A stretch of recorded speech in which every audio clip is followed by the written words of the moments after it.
Hey guys, it's Unclejona here. Welcome to another homebrew review. We're going this time to Ozzy Brew. He sent me a couple of reviews. As I sent out a message saying I'm a bit hard up, and I'd appreciate people if they could send me beers. And he was only happy to oblige. So thanks very much, John. He obviously likes Ozzy.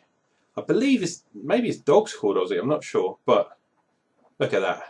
Lovely. And this one's the American Amber Ale. It's not an American IPA. And according to the little note, 5%.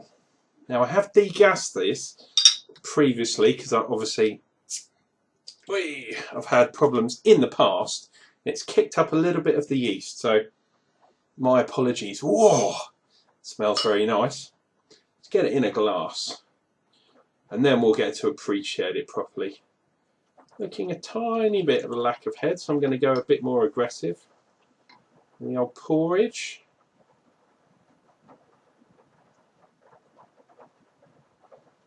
There we go. Just a tad of the yeast has gone in from the bottom. Don't know if you can see. Now there's a bit of shine off the old monitor. Look at that. Good fingers head, really big bubbles. Can you see those? Lovely, lovely head. As I say, a little bit cloudy, but that's probably more my fault than it was very clear in the bottle, I have to say. And thank you very much, John. Wow. The aroma on that is very, very nice. We're getting, you can tell it's an American beer. You're getting that very fruity kind of centennially, cascadey, that kind of thing. It smells like there could be a little bit of the kind of New World hops as well, like Pacific Jade, something along those lines. But the overall effect is beautiful. Now this kit is made by Young's, and I have a love-hate relationship with Young's because one of the best pubs in the area is a Young's pub. But I've had Young's Special far too many times. And the weird thing is, when I go in there, I drink Guinness, which is bizarre because you're going into a Young's pub. But they have now started their range. Well, it's been around for a while now. And they're obviously cashing in on the craft beer kind of Americana style. Let's see if we can get in there. Anyway, American Amber Ale.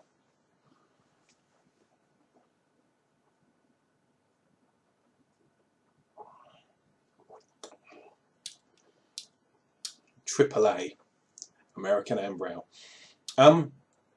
Up front we're getting a lot of pine, getting a lot of sort of hop oils, a little bit of bitterness, but not too much. And a 5% beer, I mean, this has hidden it very well.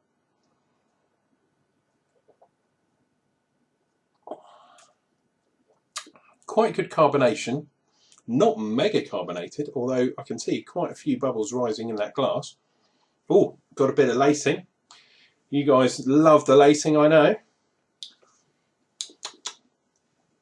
I am detecting a tiny bit of that kind of aftertaste, which tells me that this beer is a kit beer. That's not a bad thing at all. Unless I was actively searching it out, though. Yeah, I wouldn't know it was there. Very, very good pint. Very crisp, very clean.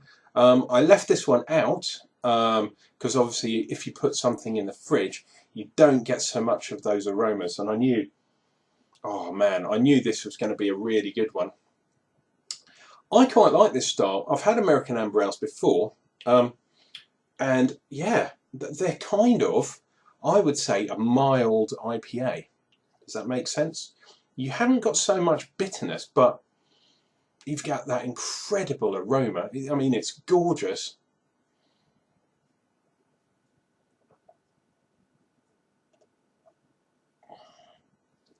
And that, my friend, is a very good beer.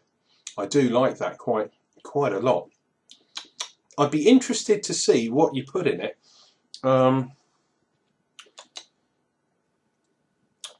know you like, well, it says on your letter here that you like using the brew enhancer. but I'm not sure if you've used this or if you've just gone for straight sugar, and whether it was brewing sugar or table sugar.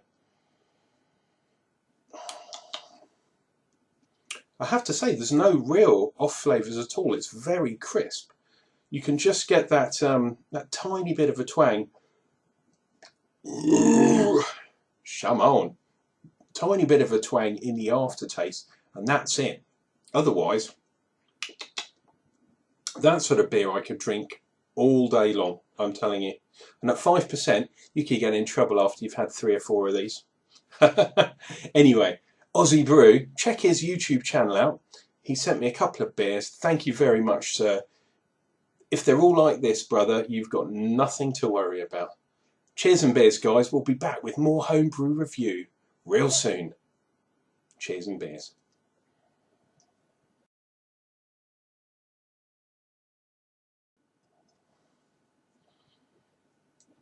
Oh, super cascade.